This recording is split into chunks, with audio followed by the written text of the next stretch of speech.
Une belle surprise attendait les 25 salariés de l'entreprise Roux Bâtiment de Nîmes ce vendredi 19 décembre.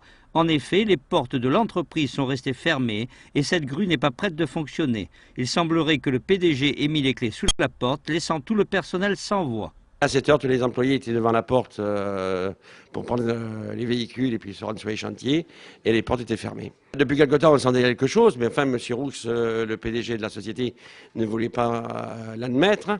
Il a fallu que je le mette au pied du mur pour que mardi matin, il nous annonce à 7 heures du matin qu'il fermait l'entreprise. Voilà. Vous ne pensiez pas que ça allait se faire si vite?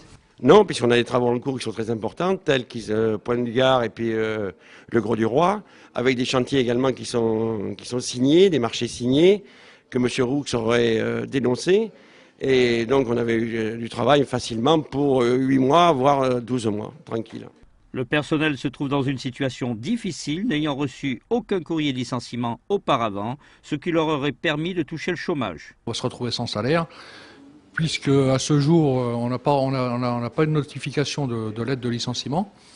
On n'a aucun courrier et aucun papier qui prouve comme quoi on va être indemnisé. N'étant pas syndiqué, le personnel s'est rapproché de la CGT de Nîmes afin que celle-ci démêle ce problème pour faire face à cette triste affaire. L'entreprise Roux est bien connue du secteur juridique de la CGT, donc à plusieurs reprises il y a eu des licenciements, il y a eu un certain nombre de manquements qui sont produits dans la société, problèmes d'hygiène et sécurité, problèmes d'organisation d'élections, problèmes d'organisation d'entreprise en général.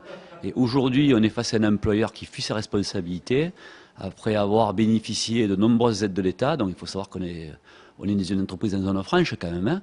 Donc après avoir épuisé toutes les aides de l'État qu'il pouvait avoir, poursuivi par un certain nombre de procès et probablement de créanciers, il fait le choix de fuir ses responsabilités en fermant l'entreprise et en laissant les salariés livrés à eux-mêmes. La CGT va saisir le mandataire judiciaire qui va être nommé pour obtenir au moins une avance sur les salaires.